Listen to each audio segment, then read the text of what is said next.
새내교회 추수감사 설교 네 번째 시간입니다. 범사에 감사하라 라는 제목으로 데살로니가전서 5장 16절로 18절 말씀 함께 보도록 하겠습니다.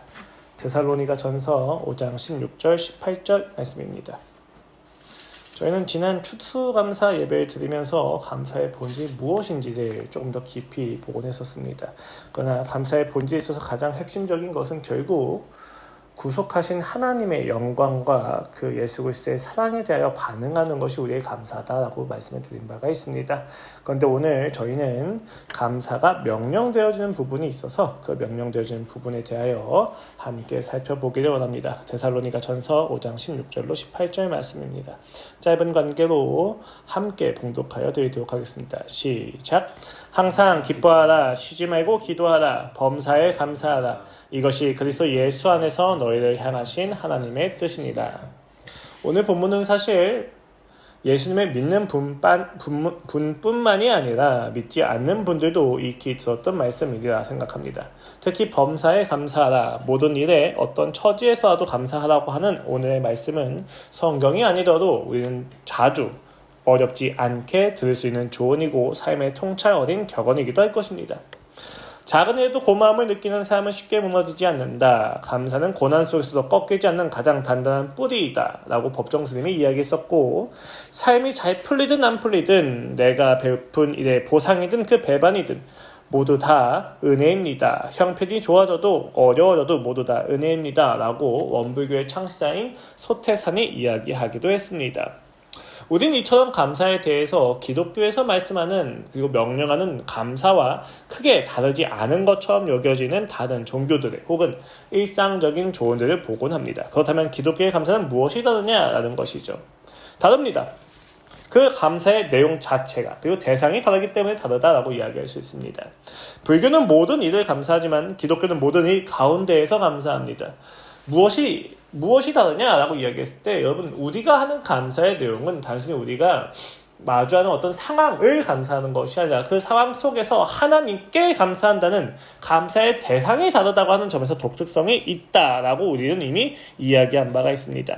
힘들 때나 어려울 때나 상관이 없죠. 왜? 우리는 상황을 감사하는 것이 아니라 그 상황 가운데서 하나님께 감사하는 것이기 때문입니다.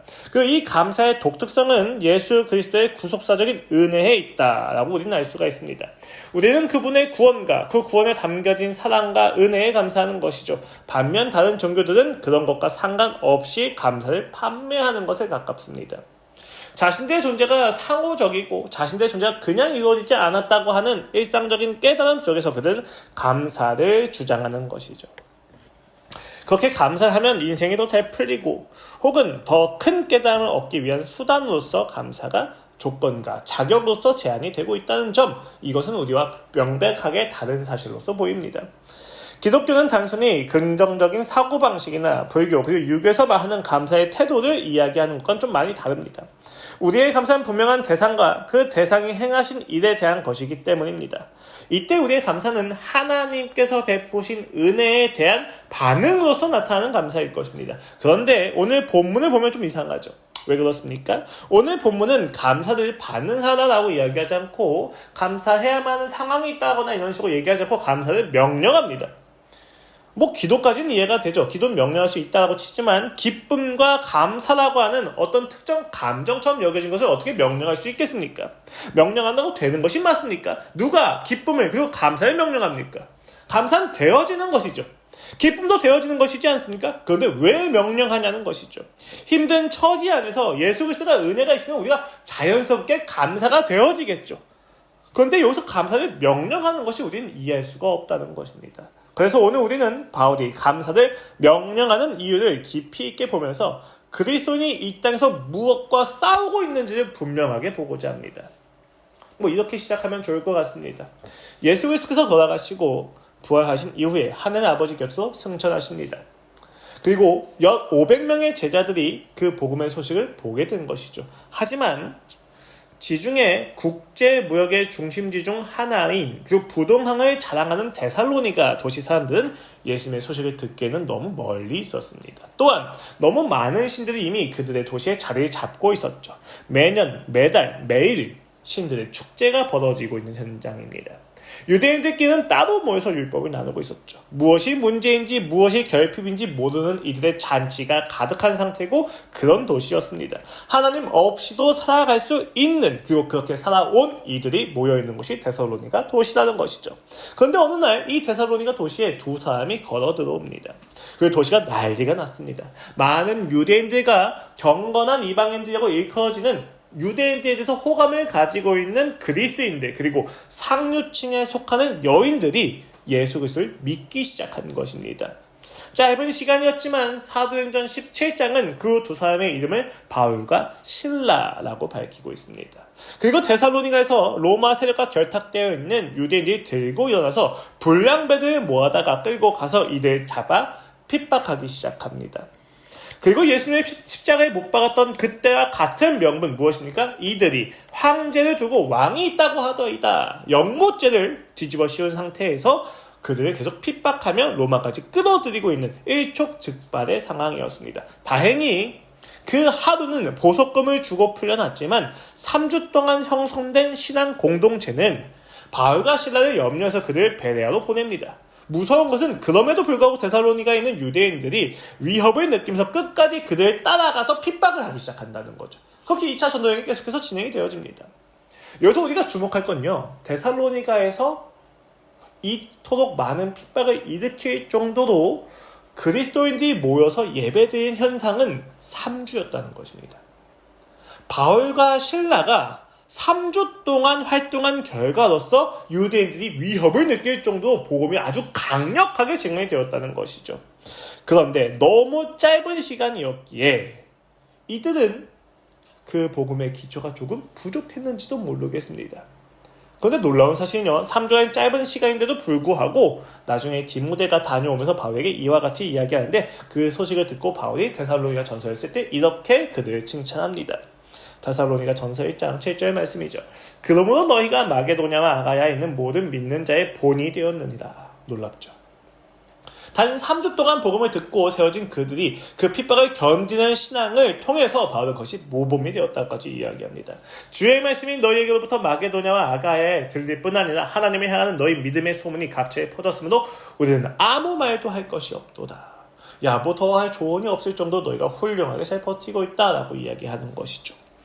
그럼에도 불구하고 너무 짧은 시간이었기 때문에 몇 가지 문제가 있긴 했었습니다. 그것이 데살로니가 전서를 쓰게 된 바울의 배경인 것이죠. 외적으로 그들은요, 굉장히 지속되어지는 심화된 핍박과 박해를 받고 있었습니다.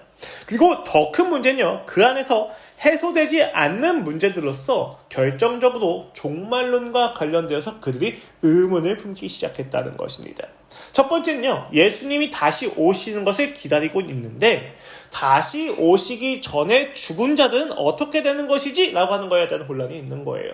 그래, 예수님이 다시 오시면 우리는 다 하나님의 백성서 모든 행복을 누리게 될 거야 라고 생각을 했는데, 예수님이 다시 오시기 전에 핍박받아서 죽은 자들이 있는 거예요. 혹은 그냥 노하들의 죽은 자들이 있는 거예요. 그럼 죽은 자들은 어떻게 되는 거야?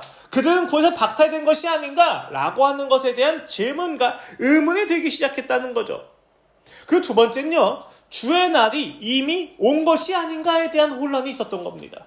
그들은 예수님께서 다시 오시는 날을 기다리고 있는데 몇몇 사람들이 계속해서 루머를 퍼뜨리기 시작합니다. 어떤 루머입니까? 이미 주의 날이 왔고 우린 그것을 모르는 상태야 라는 것이죠.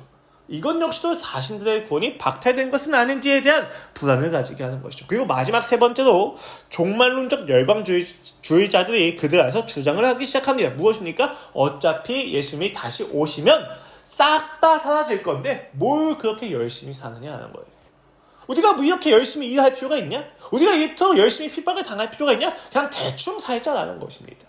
이렇게 종말론 세계와 관련해서 그들이 굉장히 많은 혼란을 겪고 있는 중에 있었습니다. 그래서 바울은 데살로니가 전서를 쓰기 시작한 것이죠. 이러한 의아함과 혼란은 오늘날 우리에게도 유사한 형태로 일어나게 됩니다. 내일의 소망을 가지고 오늘의 고난을 이겨나가야만 하는 삶인데 그 소망이 불특정해 보이기 시작하니까 불안해지기 시작하는 거죠. 우리의 현실과 우리가 현실에서 말하는 고난과 아픔이 그 미래의 소망을 매몰시키는 순간들이 있다는 것입니다. 그런 혼란 속에서 바울의 대답하는 내용이 오늘 본문인 데살로니가전서 4장과 5장의 내용입니다. 미래의 소망이 오늘의 불안 때문에 보이지 않는 그 시점에 바울이 그들에게 이야기하는 내용입니다. 하나씩 살펴보도록 하겠습니다. 예수님이 오시기 전에 죽은 자들은 어떻게 되는 것이냐? 4장 13절에서 이와 같이 대답합니다. 우리가 예수께서 죽으셨다가 다시 살아나심을 믿을진데 이와 같이 예수 안에서 자는 자들도 하나님이 그와 함께 데리고 오시니라. 분명한 대답이죠. 예수님이 오시기 전에 죽었어? 상관없어라는 것입니다. 그리스도 예수께서 죽음을 이기시고 부활하셨는데 오시기 전에 죽은 자들이 있다 하여 무엇이 문제겠느냐? 자는 자들도 하나님이 그와 함께 데리고 오시리라. 죽음이 그 부활의 영광을 막을 수 없단다라고 이야기를 분명하게 이야기합니다. 그래서 18절에서는 이와 같이 이야기하죠. 그러니까 이러한 말로 서로 위로하라. 그들 가운데 굉장히 많은 불안이 있었고 굉장히 많은 상실감이 있었을 것입니다. 예수님이 다시 오시기 전에 자신의 친인척이, 자신의 친구가 먼저 죽음을 맞이하여서 그 부활의 영광을 보지 못하는 안타까운 가운데에서 바울이 이야기합니다. 야, 하나님께서 결코 그 죽은 자들도 무시하지 않으시고 간과하지 않으시니까 걱정하지 말고 서로 위로하라 라고 하는 것이죠. 그리고 주의 날이 이미 온 것이 아닌가라고 하는 두 번째 의문에 대하여 바울이 4절에서 이와 같이 이야기합니다. 형제들아, 너희는 어둠에 있지 아니하며 그날이 도둑같이 너희에게 임하지 못하리니 너희가 다 빛의 아들이요 낮의 아들이라. 우리가 밤이나 어둠에 속하지 아니하나니. 무슨 말입니까? 너희가 빛의 자녀이거늘 어떻게 예수께서 다시 오실 때 모를 수 있겠느냐? 그럴 수 없다라는 것입니다. 왜요? 우리가 빛에 속했기 때문입니다. 우리가 어둠에 속했더라면 빛이 오더라도 모를 수 있겠지만 우리가 빛에 속한 자들이기 때문에 그날이 도둑같이 너희에게 임하지 못하리라고 이야기하는 거죠. 아무도 모르는 상태로 오지 않을 거야. 그러니까 걱정하지 말라라고 하는 거죠. 왜요? 우리가 빛의 자녀인 근거가 무엇입니까? 예수 그리스도의 죽음에 공로가 있기 때문입니다. 바울의 확신은 여기서 오는 거죠. 그들이 얼만큼 열심히 살았냐? 그들이 신앙의 모범을 보이냐? 아니요. 예수 그리스도께서 죽음으로 그들을 대속하여 준 것을 그가 믿고 있기 때문에 그들의 정체성을 분명하게 이야기합니다. 너희는 빛의 자녀이니까 결코 그날이 아무 때나 너희 모르게 도둑처럼 임하지 않을 거란다라는 것이죠. 그리고 마지막으로 예수님이 다시 오시면 오늘 우리가 이렇게 열심히 사는 게 아무 의미 없잖아요 라고 한 열광주의자들의 의문에 대해서 바울은 이와 같이 대답합니다. 6절이 아까 이야기 드렸던 말씀 본문에 바로 이어진 말씀이죠. 그렇게 이야기하고 나서 너희가 빛의 자녀야 라고 이야기하고 나서 6절에서 그러므로 우리는 다른 이들과 같이 자지 말고 오직 깨어 정신을 차릴지라. 되게 재밌지 않습니까? 앞에서 뭐라고 이야기했어요? 야, 너희가 빛의 자녀니까 도둑같이 임하지 않을 거야 라고 이야기해놓고 그러니까 우리가 잠을 자지 말고 깨어있어라 라고 이야기하는 거죠. 자는 자들은 밤에 자고 취하는 자들은 밤에 취하되 우린 낮에 속할수인 정신을 차리고. 굉장히 놀라운 어법이에요. 무슨 이야기냐면 바울이 지금 너희가 빛의 자녀야 라고 하는 것을 통해서 두 가지를 확실하게 시켜주는 겁니다. 무엇입니까? 첫 번째는 야, 너희가 빛에 속하였으니까 예수님이 다시 오실 때 절대 못 올 수 없어. 두 번째는 너희가 빛의 자녀니까 빛의 자녀답게 깨어있어라 라고 하는 것입니다. 두 가지의 역설적인 내용을 함께 이야기하는 거죠. 왜 그렇습니까? 이미 임했지만 아직 임하지 않았다고 하는 긴장 가운데 있기 때문입니다. 그 긴장 가운데서 예수 그리스도의 공로는 그들로 하여금 끊임없이 확신을 주는 동시에 끊임없이 준비를 하게끔 만드는 것이죠. 결국 데살로니가 전서는요, 종말론에 대하여 이들이 가진 걱정과 염려와 방종을 적절하게 대답해주는 본문입니다. 그리고 그 핵심은 무엇입니까? 너희의 구원이 확실하다라고 하는 것에 대한 강조입니다. 이 강조 안에서 오늘 본문이 있는 거예요. 항상 기뻐하라, 범사에 쉬지 말고 기도하라, 범사에 감사하라. 이 유명한 세 가지의 명령은요, 어디서 나타나게 되는 건가? 구원에 대한 분명한 확신을 주는 상태에서 준다는 거예요. 이게 왜 중요해요, 여러분? 이게 없는 상태에서 너희가 항상 기뻐하고 쉬지 말고 기도하고 범사에 감사하라고 이야기했다면 이 명령들이 다 조건문이 되었을 거예요. 너희가 그렇게 된다면 너희가 구원을 받을 거야, 이런 식으로요. 근데 오늘 바울은 그렇게 이야기하잖아요. 너희가 분명하게 빛에 속한 자녀이니까 항상 기뻐하고 쉬지 말고 기도하고 범사에 감사하라. 이렇게 이야기를 하고 있다는 것입니다. 열심히 잘 지키면 복을 줄게가 아니에요. 하나님이 무언가 주고자 하는 보상이 있는데 그 보상을 받으려면 너희가 이 조건을 지켜야 돼 라고 명령하는 것이 아니라는 것입니다. 본문 말씀은 철저히 미래에 대한 불안이 현실을 잠식시키고 있을 때 혹은 현실의 고난이 미래의 소망을 매몰시키고 있을 때 기뻐하고 기도하고 감사하라고 이야기하면서 예수 그리스도께서 다시 오실 것을 준비하라고 하는 것입니다. 항상 기뻐하라, 쉬지 말고 기도하라, 범사에 감사하라는요, 그 종말론적 맥락 안에서 너희가 빛에 속한 자녀라면 너희가 어떻게 행해야 되느냐? 기뻐하고 기도하고 감사함으로 그가 다시 오실 것을 준비하고 있어야 된다라고 하는 것으로서 제시되고 있다는 겁니다. 우리가 현실에서 마주하는 고난은요, 우리의 소망을 망가뜨립니다. 바울은 로마서에서 환난이 인내를, 인내는 연단을, 연단이 소망을 이룬다고 이야기했지만 이상하게 우리의 현실 속에서 우리가 마주하는 고난은요, 소망을 보이지 않게 만듭니다. 현실이 힘들면 힘들수록 불안에 함몰되어지는 것이죠. 이때 인간은 회피를 행합니다. 어떻게든 죽음을 피하고자 하는 것이죠. 왜요? 죽음 앞에서 우리가 가진 능력과 소유가 모두 다 부정당하기 때문이에요. 어떤 소유도 어떤 능력도 죽음 너머로 가져갈 수가 없지 않습니까? 이것을 가지고 무의미라고 이야기를 하는 것입니다. 아무리 밀어 올려도 떨어지는 시지프스의 그 돌처럼 우리는 아무리 열심히 살아도 가져갈 수 없는 짐을 죽음 앞에서 아둥바둥하고 있단 말입니다. 그래서 사르트르라고 하는 철학자는 어떻게 이야기합니까? 인간이 할 수 있는 최선은 기만이야 라고 이야기까지 하는 거예요. 이 무의미함을 해결할 수가 없기 때문입니다. 그래서 우리는 죽음 너머의 일과 시간을 무시하고 간과하고 회피하고자 하는 것이죠. 이때 두 가지의 반응이 나타납니다. 첫 번째는 방종과 체념입니다. 죽음의 두려움에서 벗어나기 위해서 더욱 방종하고 더욱 방맘에 나 자신을 내어주는 것이죠. 세상을 탐닉하기 시작합니다. 어차피 죽음을 해결하지 못하지 않습니까? 체념하는 것이죠. 거기서 득도한 척을 하기까지 합니다. 어차피 죽을 거 아무 의미 없다라고 해서 모든 노력과 모든 열심을 포기해버리는 것이죠. 무서운 건요, 그렇게 포기해도 불안이 해결되지 않는다는 것입니다. 그 기만을 위하여 우리는 중독에 빠지기도 하죠. 약물, 알코올, 담배 등 모두 다 죽음이 주는 불안으로부터 우리를 회피하게 만들어준 도구죠. 두 번째 반응은 무엇입니까? 금욕입니다. 대표적인 금욕의 현상은 종교 중독이 있을 것입니다. 통일교나 신천지 등의 이단과 사이비가 이것을 잘 보여줘. 여러분, 통일교나 신천지 가면 누구보다 종말을 가장 잘 준비한다고 자부하는 이들을 만나게 되실 겁니다. 그들은 자신들이 하는 행동이 결국 그 죽음을 마주하는 가장 좋은 방법이라고 확신하고 있기 때문입니다. 자신들의 헌신과 노력과 헌금이 죽음을 넘어갈 수 있도록 도와준다고 믿고 있는 거죠. 이러한 극단적인 형태의 모습을 통하여 자신들은 미래를 준비한다고 착각하지만 얼만큼의 노력을 채워야만 죽음을 넘어갈 수 있는지는 이들도 모릅니다. 끊임없는 금욕의 상태에 놓여지게 되는 것이죠. 이러한 회피는 모두 공통적으로 자신의 삶에 주어진 현실의 고난을 이기지 못할 때 발생하게 됩니다. 그래서 현실의 고난과 핍박이 미래의 소망을 가릴 때마다 우리는 현실적인 사람이 됩니다. 현실적으로 좀 살자 라고 하는 이야기를 하게 되는 거예요.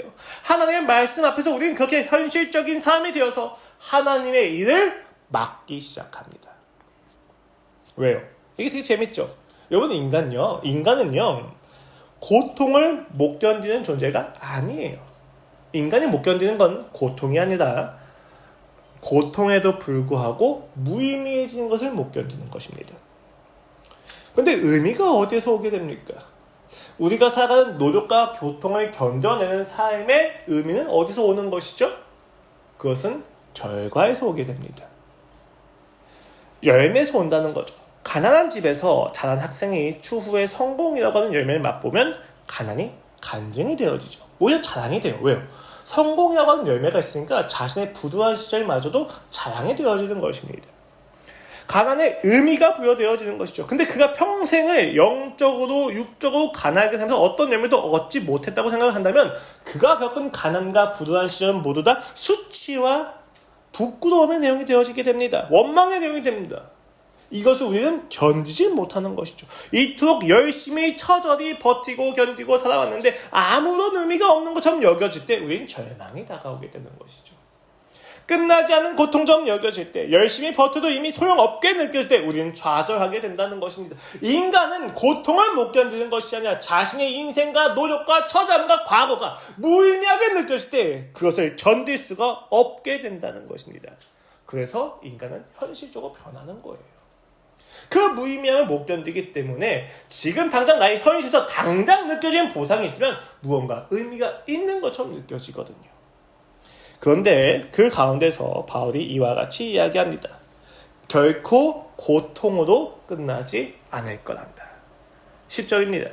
예수께서 우리를 위하여 죽으사 우리도 하여금 깨어 있든지 자든지 자기와 함께 살게 하려 하셨느니라. 무슨 말씀입니까? 죽음이라 할지라도 성도의 삶에서 누려야 할 구원을 취소시킬 수 없다라는 것입니다.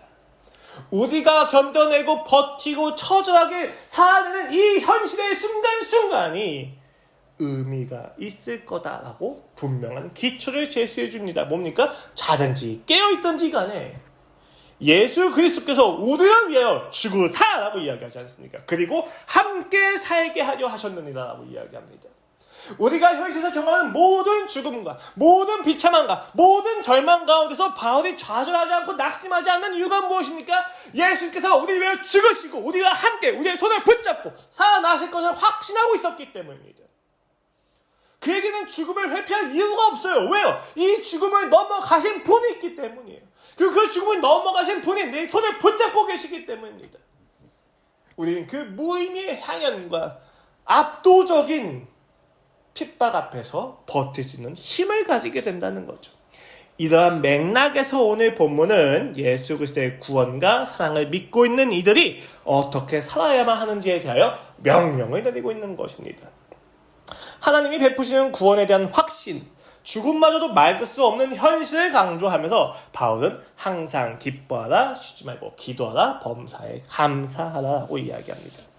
우리는 이 역설적인 명령이 불가능하다는 사실을 알고 있습니다. 행복해라 라고 해서 행복해진다면 모두가 행복해졌겠죠. 감사하라고 명령해서 감사할 수 있다면 모두가 이미 감사하고 있었겠죠. 안 되지 않습니까? 심지어 본문을 보시면 항상 쉬지 말고 범사에 시간적으로 끊이지 않는 빈도로 모든 상황에서 기뻐하고 기도하고 감사하고 하는 것이 묶여져 있어요. 이걸 누가 행할 수 있습니까? 심지어 예수님도 이 땅에 오셔서 십자가를 지시기에 앞서 슬퍼하셨고 나서의 죽음 앞에서도 하나님을 보지 않을 이들 앞에서도 침통해 하지 않으셨습니까?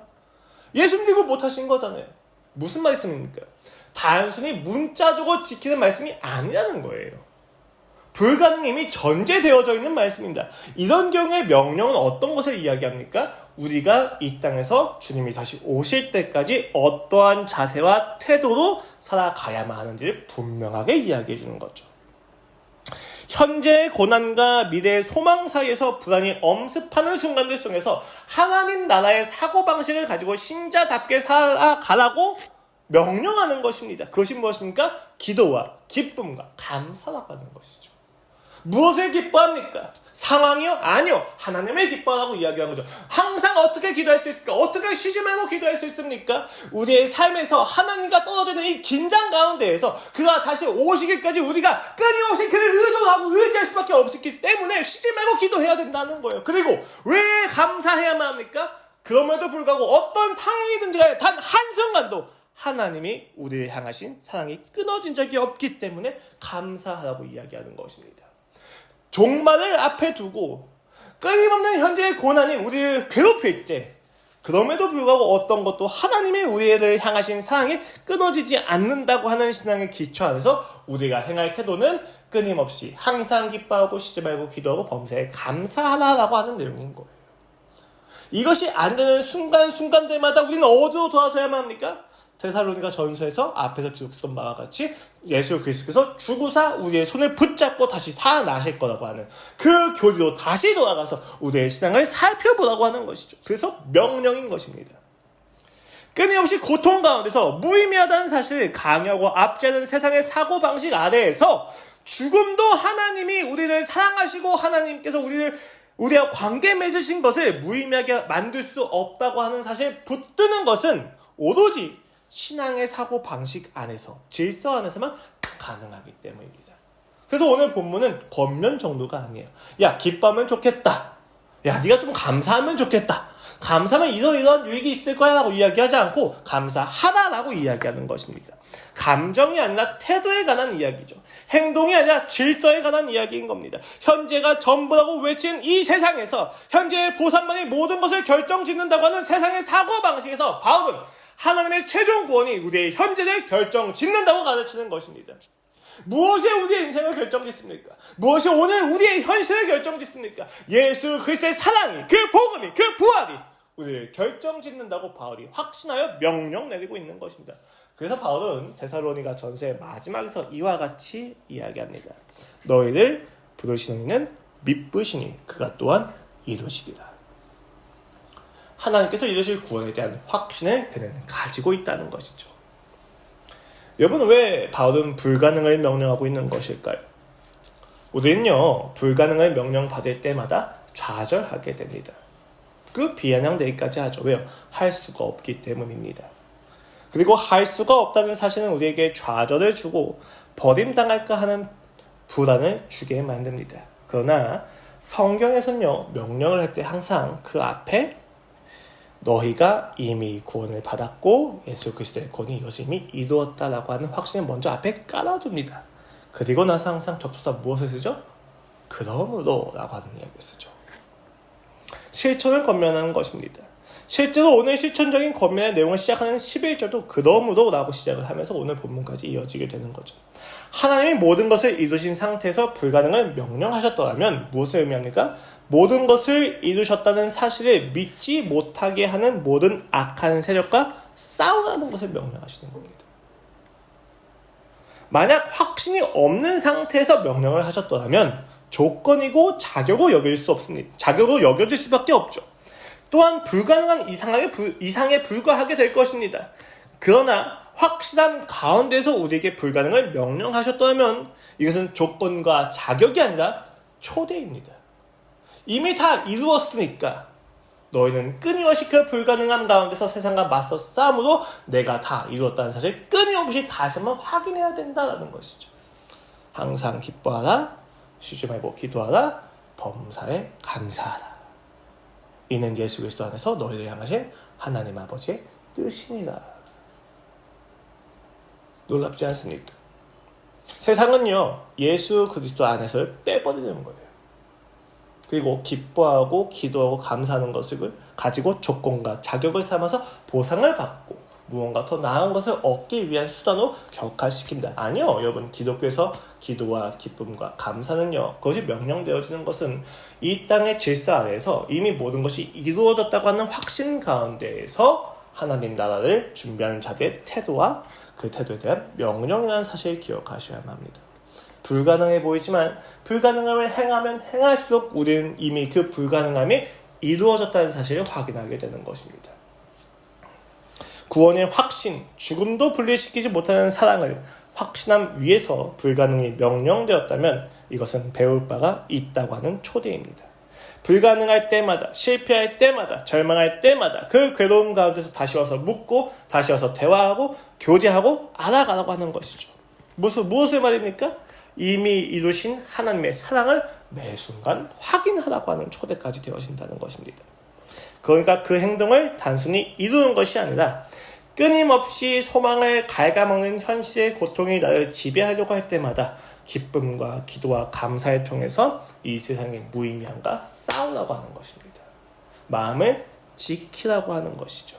그것이 이 땅에서 예수 그리스도의 다시 오심을 믿는 그리스도인이 세상과 싸우는 방식입니다. 언제 우리의 기쁨이 사라집니까? 언제 우리의 기도가 멈춥니까? 언제 우리의 감사가 사라집니까? 구원하신 예수 그리스도의 사랑이 무의미하게 여겨질 때 우리의 기쁨과 기도와 감사가 사라지게 되는 것입니다. 그 신실하심을 현실의 고난과 합리성이 밀어낼 때 믿어지지 않는 그 순간순간마다 우리의 삶에서 기도는 멈추게 되고 감사는 멈추게 되고 기쁨이 사라지게 된다는 것입니다. 그래서 바울은 미래의 소망을 가지고 이 땅을 살아갈 때 기쁨과 기도와 감사를 명령하면서 맞서 싸우라고 이야기하는 것입니다. 재밌죠? 우리가 싸울 때 필요한 것은 무엇입니까? 창과 검과 총이지 않습니까? 상대를 무찌를 수 있는 적극적인 무기를 찾지 않습니까? 그런데 오늘 본문은요, 도리어 다른 것을 이야기해요. 8절 말씀입니다. 우리는 낮에 속하였으니 정신을 차리고 믿음과 사랑에 호신경을 붙이고 구원의 소망에 투구를 쓰자라고 이야기합니다. 심장과 머리를 보호할 수 있는 걸 쓰라고 이야기해요. 히브리인들은 그 심장과 심장에 마음이 있다고 생각하고 생각이 있다고 믿었었죠. 그렇기 때문에 바울이 이야기한 바가 무엇입니까? 머리를 보호하고 가슴을 보호하는 것을 통하여서 너희의 싸움을 맞서 싸우라고 이야기한 거예요. 그럼 무엇을 지켜야 됩니까? 우리가 이 막대한 싸움들 앞에서 현실의 고난 속에서 매 순간순간마다 나의 가족이 죽어나가고 나의 친인척이 죽어나가는 그 아픔과 상실감에서 우리가 무엇을 지켜야만 합니까? 이 죽음도, 이 아픔도, 이 고통도 결코 하나님의 사랑을 막을 수 없다는 것입니다. 그가 죽으심으로 그리고 부활하심으로 이미 이 죽음을 넘어가셨다는 사실을 의심하지 말라는 것입니다. 기쁨과 기도와 감사입니다. 우리의 마음을 지키는 방식이며 지켜진 마음을 가지고 살아내는 방식입니다.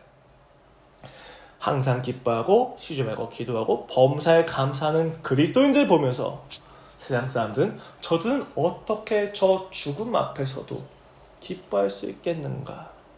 라고 묻게 되는 거예요. 여러분, 기독교의 역사를 보시면요, 굉장히 많은 핍박의 역사가 있습니다. 핍박을 당하는 중에 핍박을 하던 간수들과 핍박을 하고 있던 국가의 요직들이 도리어 회심을 하는 경우가 나타나게 되죠. 왜요? 항상 기뻐하고 쉬지 말고 기도하고 범사에 감사하라고 하는 예수 그리스도 안에서 주어진 하나님의 뜻을 지켜나가는 사람들이 있었기 때문입니다.